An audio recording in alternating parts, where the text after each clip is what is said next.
There's a difference between responding to someone and reacting to someone.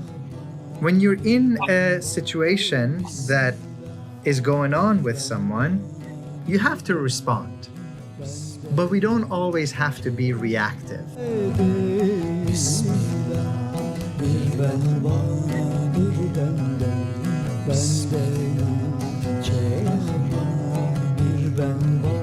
Welcome to the Sufi Heart Podcast with Omid Safi, featuring teachings and stories from the wisdom of the Islamic tradition. Omid invites you to a meditation on the transformative power of love and recalling the necessity of healing our own hearts through healing the world. If you'd like to support Omid's podcast, please visit BeHereNowNetwork.com/Omid. So Omid Safi is a scholar in the Sufi tradition of radical love and founder of Illuminated Courses and Tours. Omid is a professor at Duke University specializing in Islamic spirituality and contemporary thought. Omid is among the most frequently sought out Muslim public intellectuals in popular media, appearing in the New York Times, Newsweek, Washington Post, PBS, NPR, NBC, and CNN, and other international media. He has delivered the annual Martin Luther King keynote from the National Civil Rights Museum at the Lorraine Motel and preached at Ebenezer Baptist Church. His most recent book is Radical Love, which was published by Yale University Press. He has been nominated 10 times for Professor of the Year at Duke and UNC. He teaches courses on Islamic spirituality focused on the mystical poetry of Rumi and the heart of the Quran. Through Illuminated Courses and lead spiritually oriented tours to Turkey and Morocco through Illuminated Tours, which is where I met Omid Safi almost 10 years ago for the first time in Turkey. Yeah. So Omid, we are privileged and really grateful for your presence and for your kindness and generosity to share with us your time, your presence, and just your faith and spirituality. Thank you. So let's welcome. Thank you all so very, very much. Thank you for sharing your time and your presence. I'm very, very touched to see my dear friend Nadia again. And we had a chance to travel with some 30 friends or so in Turkey, and very, very honored to also have my friend Bina joining us on the screen. Bina joined us this past summer in Turkey as well, and some new friends along the way. So I'll just kind of start with a couple of things that are at the heart of what I would love to share with you all for today, and the basic assumption is something that I think is fairly self-evident, and it's that notion that if you look around the world today, you see us in a state of what in the South, where I call my home, we call it a hot mess. Everything is messed up. It is hard to find a realm of existence that is functioning smoothly and harmoniously. That starts from the most outward to the most inward. At the most outward level, you see our beautiful little home, this one little tiny dot, third rock from the sun, seems to be burning up, and the global warming is causing ice to melt at the poles and in Pakistan. We see hurricanes with a ferocity that we haven't seen before. My family lives in Florida, and it's real. Even when people's lives and homes are spared, the devastation and destruction is real. Politically, it seems like we are living in a strange day and age. There's a saying from the beloved Prophet Muhammad peace be upon him, where he says that in the beginning Islam came as a stranger, and it will come back in a strange way someday. And when you look around the world, this sure seems like a strange day. There's so much that's happening that doesn't really jive with what we know in our hearts to be the best way and the most beautiful way. You've got ex-presidents stealing classified information. You've got sexism and misogyny that are running rampant. You've got hundreds of thousands of queer kids, teenagers, running away from home. You've got veterans who are coming back from wars, suffering from all kinds of PTSD without any adequate measure of resources. Our racial wounds in this country alone, they're certainly not new, but people are pouring fuel on them. Russia has invaded a neighboring country with impunity. And when you look around the world, women in my ancestral homeland of Iran are marching in the street for the right to be free to choose whether and how they cover their bodies and their hair. In India, we see anti-Muslim pogroms. The occupation and humiliation of our Palestinian sisters and brothers continues, aided and abetted and funded by the United States of America.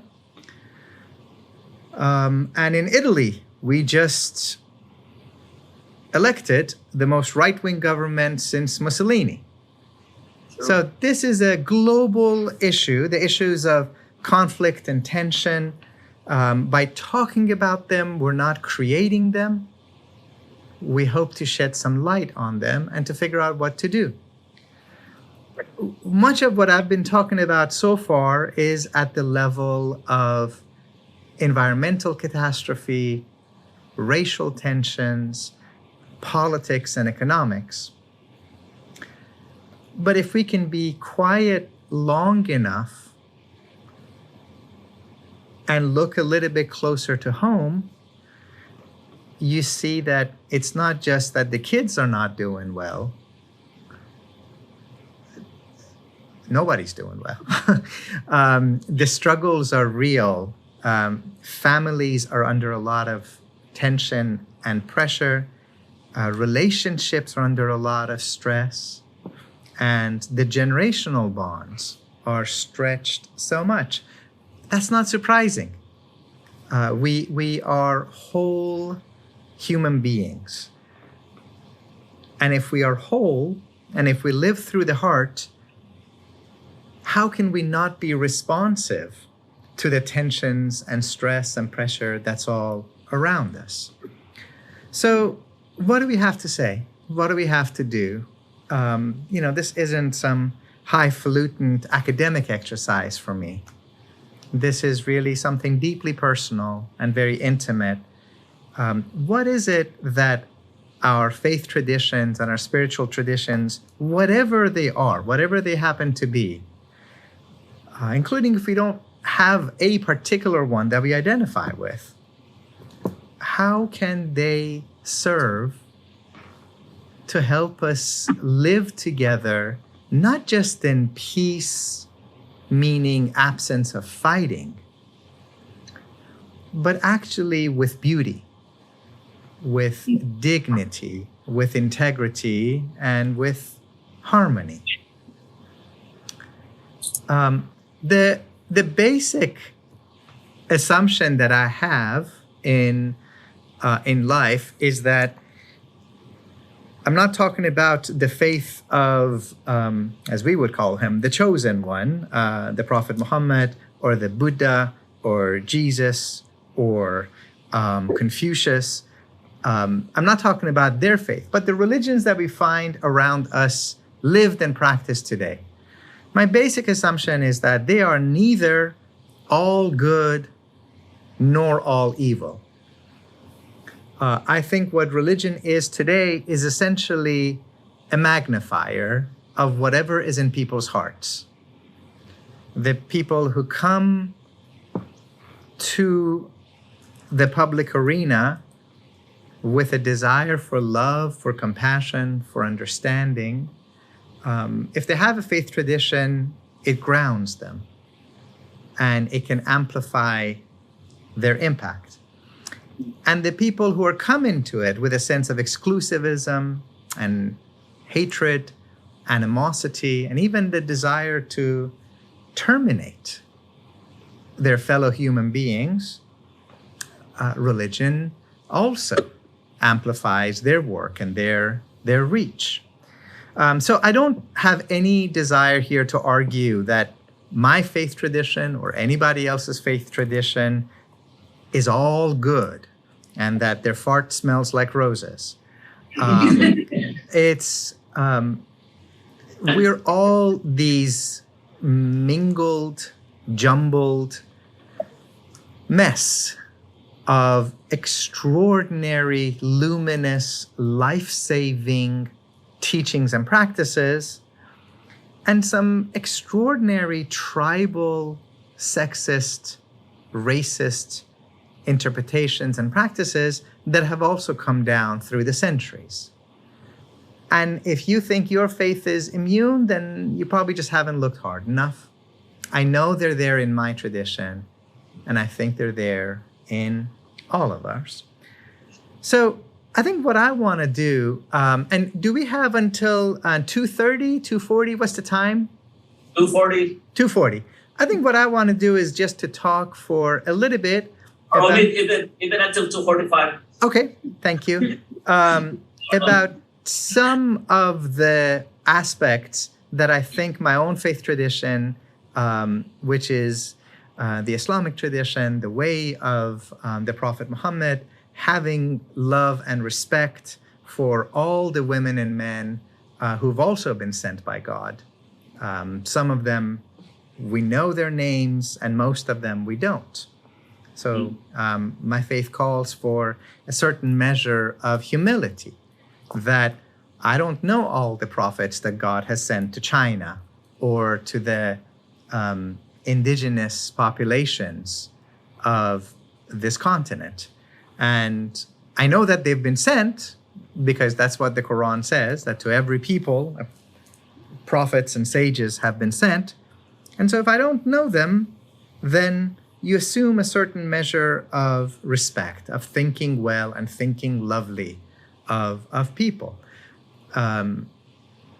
And so I'll just speak about the tradition that I do know and thinking about these issues of spirituality in a context of this world filled with conflict and tension. How can conflict be transformed, ideally, into something that resembles harmony? So I'll start by saying that one of the things that I particularly appreciate about the faith of Islam is that it always operates on multiple levels and layers. Starting from the most practical, that seeks to curb or at least restrain the harm that some of us can do to one another. And then it goes up from there into higher and higher codes of ethics and morality based on love and compassion. So I'll give you an example. There have been a few exceptions throughout the centuries. One of Gandhi's great friends, Abdul Ghaffar Khan, being a famous one. But by and large, the Islamic tradition has not been a tradition of pacifism. What it has called for is putting limits around the use of force to know when are you allowed to use force to defend yourself, to defend your family, to defend your community, and to defend the weak and the vulnerable. Basic example, someone breaks into your home and they've got a knife pulled and you've got your babies in front of you. Whatever pots and pans I can get my hands on, I'm going to use them to defend my babies. I may try to appeal to the reason of the intruder. I may ask them, don't they know that they're also somebody's baby? Remind them of the fact that they too have always been loved and that don't they have somebody that they love? And if that doesn't work, and if my babies are at risk, pots, pans, plates, you name it, it's fair game, right? Because not everybody on earth is an illuminated saint. And the same thing goes for, and this has been a topic, for example, in a lot of religious thought. Is one allowed to use force, for example, to defend the Jewish population and the Roma during World War II? And you see Christian theologians like Bonhoeffer reluctantly come to the point of, yeah, if one has to use force to defend the weak and the vulnerable, you do. Just cause. And then we're not stuck there. There's also these higher codes that we want to move towards, and understandably, that's where my own inclinations always go to. So a way that we tend to put it in the Islamic tradition is this. You start out at the most basic level. What's mine is mine. What's yours is yours. I'm not going to steal what's yours. And kindly, if you would, do not steal what's mine. Mama taught us right, so we say please. And so, and that first level, it may not be the loftiest level of ethic, but it's that groundwork of if what is yours and what is mine, then presumably we wouldn't rape, we wouldn't commit murder, we wouldn't steal, we wouldn't occupy. And if we could imagine today's world without theft and murder and rape and occupation and war, well, it may not be heaven, but it's a hell of a lot better. It's a heaven of a lot better than what we've got. So I appreciate the fact that there's also this eyes wide open, quite realistic sense of the basic ground rule of law and morality before we start getting at the more elevated levels. The next level would be what's yours is yours, and what's mine can also be yours. All of us sitting in this room have experienced that ethic at some point. And the example that I give people is a parent, usually a mother, though inshallah not always, getting up in the middle of the night to feed their baby, even though they have not had 8 solid hours of sleep for 2+ years. Now, when you wake up in the middle of the night, you get up because your baby is crying and because their suffering moves you to action. You don't sit there and make a flow chart. You don't sit there and say, well, does this child really need to feed again? I mean, they just ate 4 hours ago. And yes, their diaper is slightly soaked and saggy, but I'm sure that it can hold a lot more poop in it till the morning. No, if you love the child, you put their well-being ahead of your own. And if you're sitting here, somebody in the middle of the night, again and again and again for thousands of nights in a row, made that choice for you. right? That's love in action. That's love that is not about emojis, love that is not about Valentine's Day, love that is not only about a sexual relationship with only one other partner, but it's a love that creates community. It's a love in doing. And then there might even be, a higher level of love in which we stop thinking about mine and yours. Any of us who've ever had a bad relationship, you know what that's like. You each turn into an accounting firm of here's my itemized reverse chronological list of everything that you've ever done wrong, which I've been saving for such a moment. And I took out the trash on Monday, September the 23rd, and Wednesday, October 2nd. And meanwhile, you failed, blah, blah, blah, blah.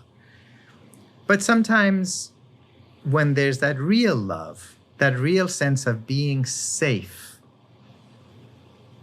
being whole in a community, in a family, then you let go of what's mine and what's yours, and you just live in love. Rumi, the greatest poet that we've ever had, he says at one point, this beautiful line, you and I should live as if you and I never heard of a you and an I. You and I should live as if you and I never heard of a you and an I. Let me come a little bit more towards the conflict transformation language. And I really appreciate the fact that you're calling this conflict transformation and not rushing to get to that conflict resolution. Conflicts sometimes take generations to create, and they might take just as long for them to be resolved. But we can make them suck less. And that's a good step in the right direction. Dignity and integrity, whether you're talking about things in your family or you're talking about things between Palestinians and Israelis, it's not a zero-sum game, and it's also not a light switch. And we can and we should be taking lots of steps along the way towards something that is good and lovely. So let me kind of talk about some of the things that I think of as being important in this conversation.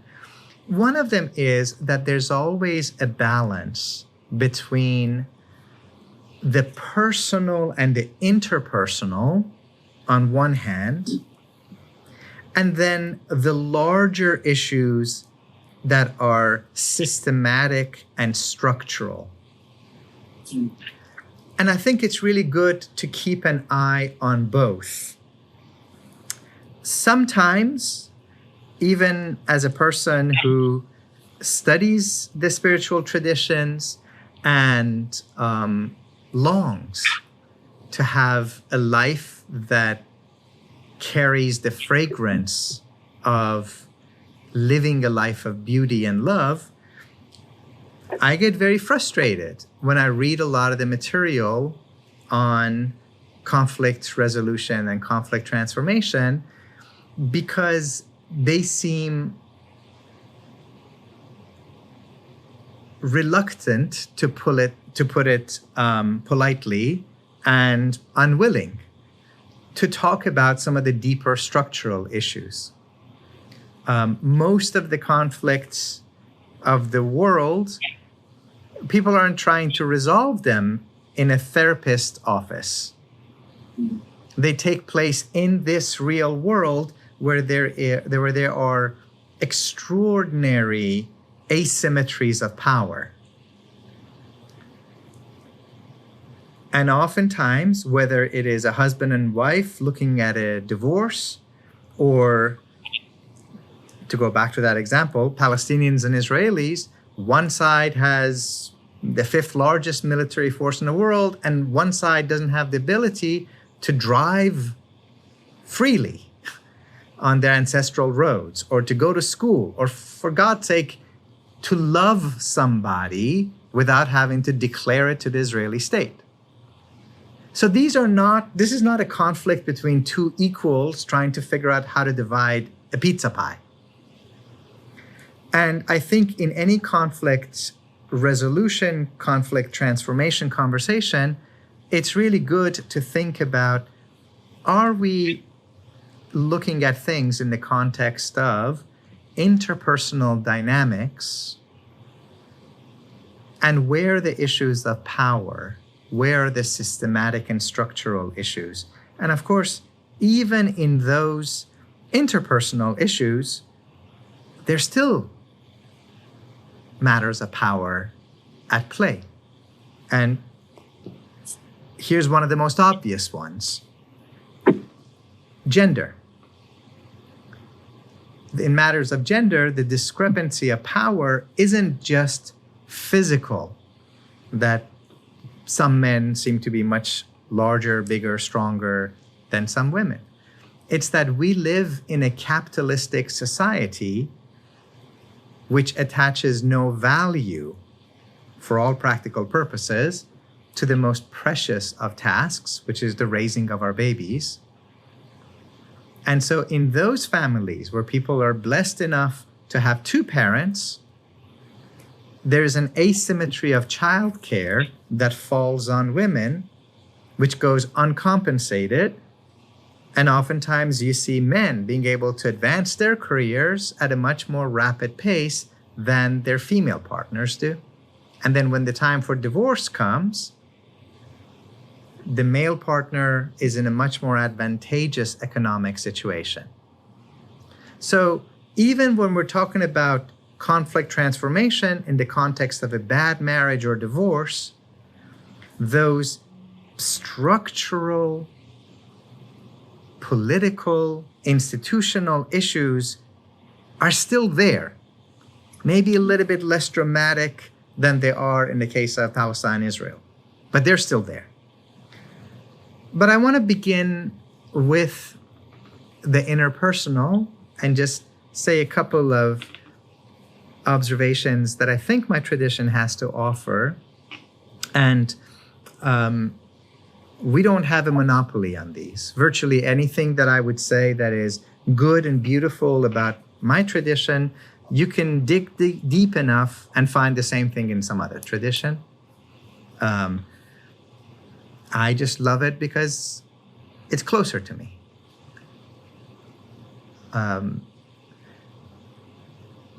People are getting really excited this week because you can see Jupiter in the sky with the naked eye. We happen to love the moon because it's a little closer, so it looms larger for us. And the same way with these kind of teachings. So the first thing of it is that there's always a better way. There's always a lovelier way. And when we find ourselves in conflict, whether it is your parents, your partner, these issues are not abstract for me. I have teenagers. So we're living through a lot of these. A neighbor, a coworker, that there's a difference between responding to someone and reacting to someone.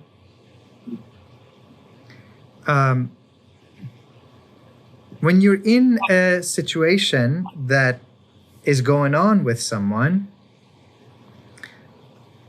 you have to respond. But we don't always have to be reactive.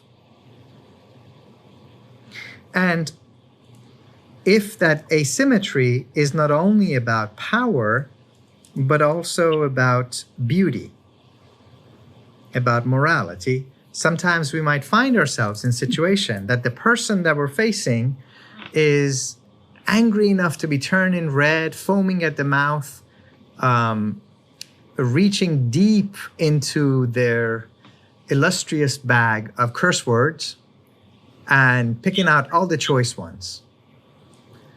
Hands on the hip, head going side to side, pulling out all the 4-letter words in a row. Okay, well, we have to respond somehow. But we can do something better than just mirror that animosity back to them. You all know the insights of people like Gandhi and others that an eye for an eye just leaves the whole world blind, or maybe with one eye. And there are these very simple practices that come up in our tradition. If you're dealing with somebody, and as long as you're safe, sit down. Sitting down physically has a somatic effect on the way that we process anger. One of the teachers that I went to, as long as, again, you're safe, said, sit on your hands. Because it's so easy to do this, right? And it's very hard to be beautiful when you're doing this.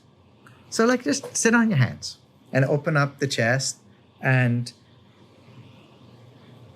let the other person go on for 30 seconds and just watch the breath come into your heart and go back out. And at some point, there's a very subtle shift that I find to be helpful. I don't always succeed. I think I failed pretty miserably last night at doing this. But it goes along this line. Our normal impulse when we're having a conflict with somebody is to say, how on earth could you do that? Right? How on earth could you think that it's appropriate for you to talk to me in this tone of voice? How on earth would you think that it's okay to have eaten a snack and leave the plate without putting it away? How on earth do you think it's okay to just leave a damp towel on the floor, and 100 times worse? So the first step is just to change the emphasis a tiny bit. How on earth could you do that? What must be going on in your life to have made you behave in that way? I wonder. I'm not gonna pretend that I know exactly how you feel, because that's actually one of the lousiest things we can ever tell someone. You don't, and I don't. Only each one of us can know fully what it is to inhabit the lives and the bodies that we do. But I wonder what it would be like to be in your situation, to be carrying the burdens that you're carrying, to be so tired as to just not have the stamina to pick up that plate and put it in the sink. I wonder what it would be like to be carrying so many disappointments and failures recently that anger is one of the only ways that you have of lashing out, because at the end of the day, you know that you're safe with me. You know that I have no choice but to love you because you look like my mother. I think that change from how could you to I wonder, how could you? What must be going on? That pause that reframing, that rephrasing can be the start of something. The Quran has this very beautiful line, وَلَا تَسْتَوِي الْحَسَنَةُ وَلَا السَّيِّئَةُ أَدْفَعْ بِالَّتِي هِيَ أَحْسَنُ. Good and evil aren't equal. So repel evil with something that's more beautiful. Push back against it with what is lovelier. And it's possible that the person that at the moment you see as an adversary may become a dear old friend to you. That recognition that our means, our method, our way, and the outcome are deeply connected to one another. That's something that we hear from Dr. King. That's something that we hear from a lot of the sages. And I think it's a really valuable insight that part of the transformation of a conflict, it's about the way and it's about the method.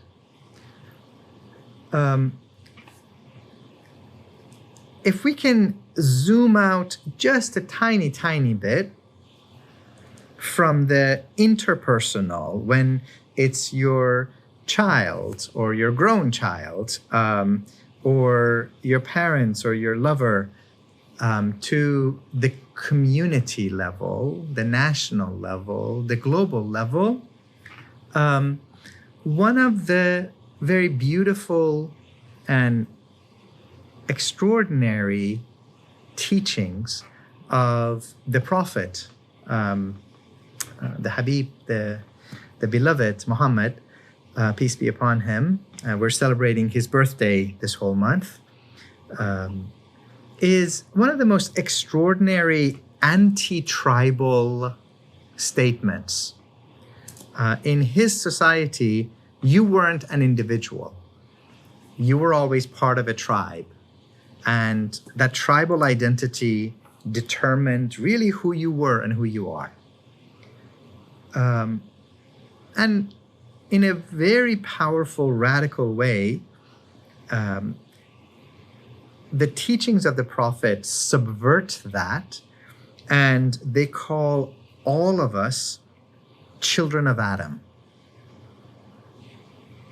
And it's this wonderful phrase, Bani Adam.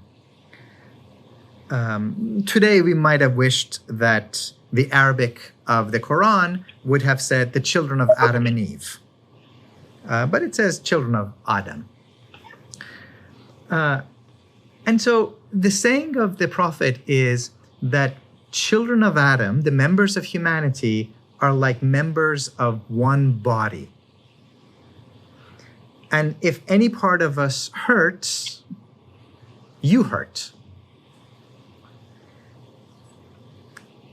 I think about that in the context of we're actually caught up in this together. We're caught up in this human drama together. You know, and we know that we oftentimes have a very selective way of going about addressing questions of suffering. I don't watch the news anymore because the video footage, with some exceptions, is designed to tantalize. I read the headlines in some places that I trust, and very selectively I'll watch the videos. But many of us have this tendency, particularly those of us who are immigrants or those of us that have roots in different parts of the world. I admit, I read the news from Middle East and South Asia and North Africa a lot more carefully than I read the news from, I don't know, South Korea. I have family in these parts of the world. My people are on the streets demonstrating these days like actual members of my family, and I'm worried about them. I think that part is okay. What is less okay is when you've got refugees from the Ukraine, and every church in my hometown had a Ukraine drive, and every European country was like, well, we will welcome refugees from the Ukraine. At the same time that they were publicly saying, but we don't want any African refugees, we don't want any Moroccan refugees, we don't want any Afghan refugees, because they're darker, because they have a different religion, because they speak different languages. I think those are situations for us to be mindful of. When are the times that we have this selective identification with the pain and suffering of some at the expense of others? I think that's an important aspect of things. And I'm mindful of the time. I want to make sure I leave a little bit of time just for some questions. And if you like, I also have a couple of thoughts about some of the other readings that you all have been doing about John Lewis and about Dr. King and others and how they connect to this conversation. But let me show you an image real quick.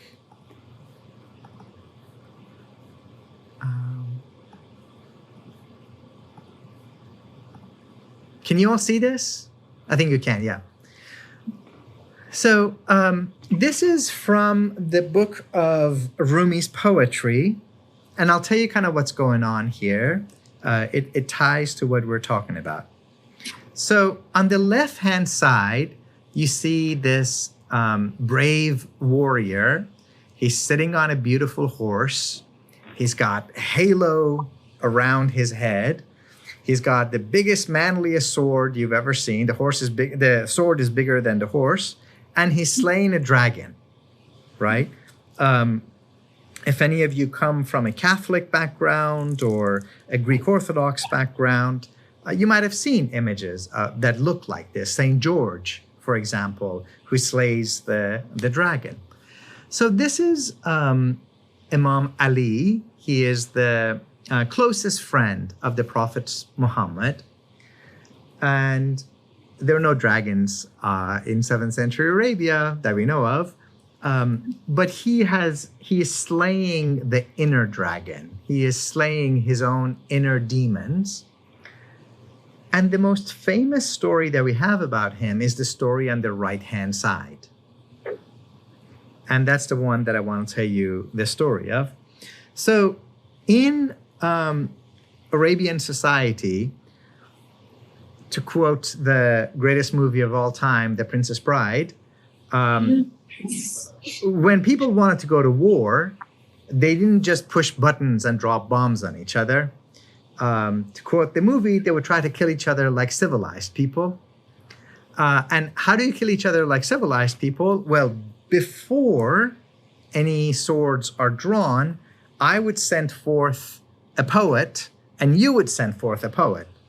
And we would have essentially a spoken word duel. And sometimes that was enough, and one side would win and the other side would go home. And if that didn't work, instead of having to have two armies come and kill each other, our side would send forth our bravest warrior, and the other side would send forth theirs, and they would have a one-on-one combat. So that's the context of what's going on here.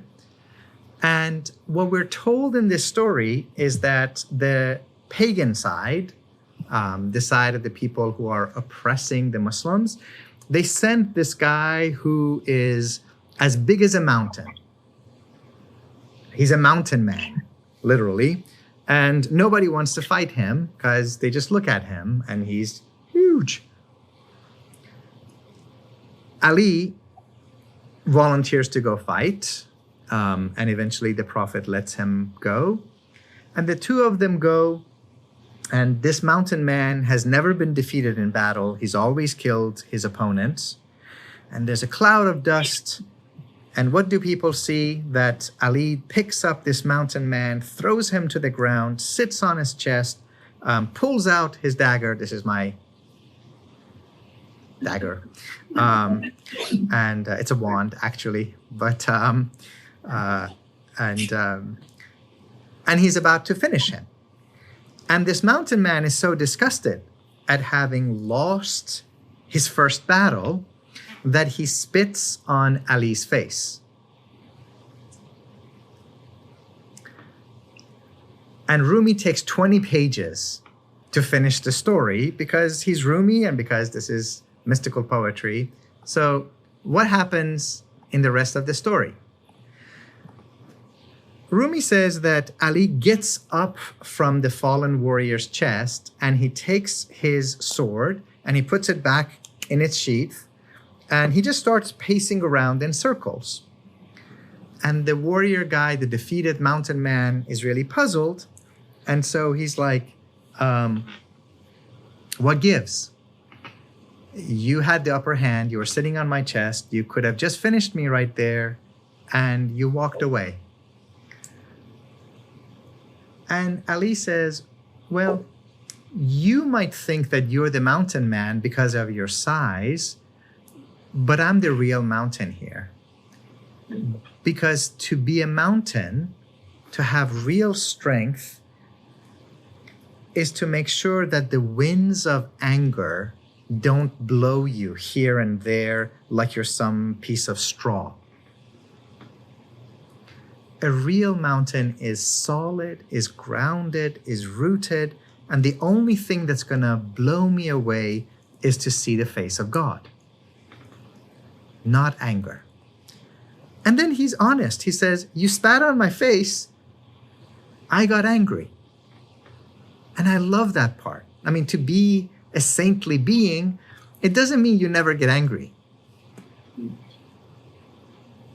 Because if that's the standard, then we're all going to flunk. It means you get angry, but you sense it, you breathe deep into it, and you might even walk back a couple of steps from the conflict to make sure that the only thing that's going to motivate you is that constant desire to see God in the situation.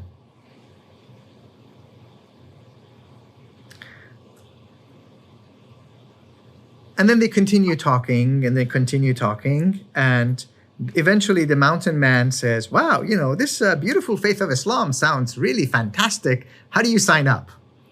And Ali says, well, you know, it involves a lot of discipline and coming to terms with your heart. And the guy's like, that's what I want, because I have muscles and I have muscles on top of my muscles and muscles on top of the muscles.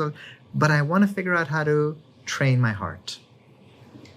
So Ali welcomes him to the faith, and the pagan warrior is now a Muslim warrior without bloodshed. So we like that part. But before the story ends, and this is where I will end, the warrior says, I think there's something more. When you beat me fair and square, when you sat on my chest and you had your sword drawn, you looked into my eyes and you saw something. And that something is what made you hesitate. And what was it? Ali's like, oh, nothing at all. Nothing. And the guy's like, come on, I'm a Muslim mountain now. You can tell me the secrets. And Ali says, okay, if you really want to know, and this is an exercise that one could do in a context, if, you know, the distance that most of you all are sitting in a classroom now, if you just turn to the person next to you and try to notice the color of their eyes. Try it and tell me what you see.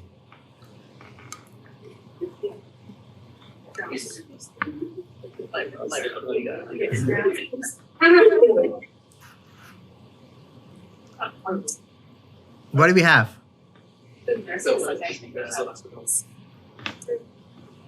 Yeah. lots of different colors, blue and green and hazel and brown and yeah. And then if you get closer and closer to the person, no touching, no funny business, but if you allow yourself to get closer and closer to the other one, at some point you see in their eyes a reflection of yourself. You see the image of yourself in their eye. And by the way, in many Muslim languages, the word for the pupil of the eye, the black part of the eye, is the human.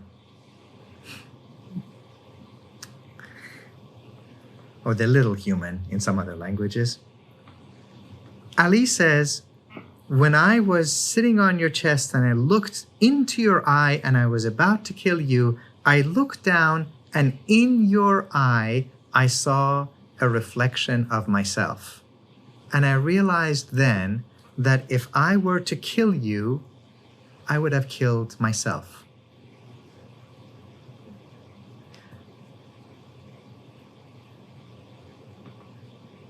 That's what it is to see fellow human beings as a mirror.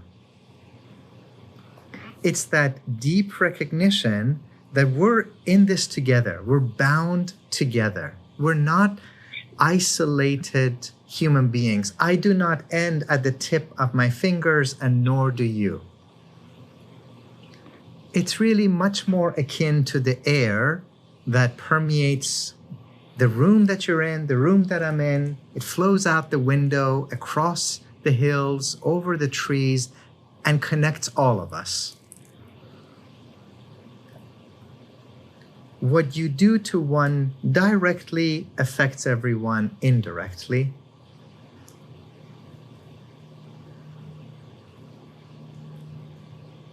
So this is where I want to balance where we started with the very practical sense that we start by taking care of the ones who are hungry, clothing those who are naked, giving shelter to those who are homeless, stopping the innocents from being slaughtered.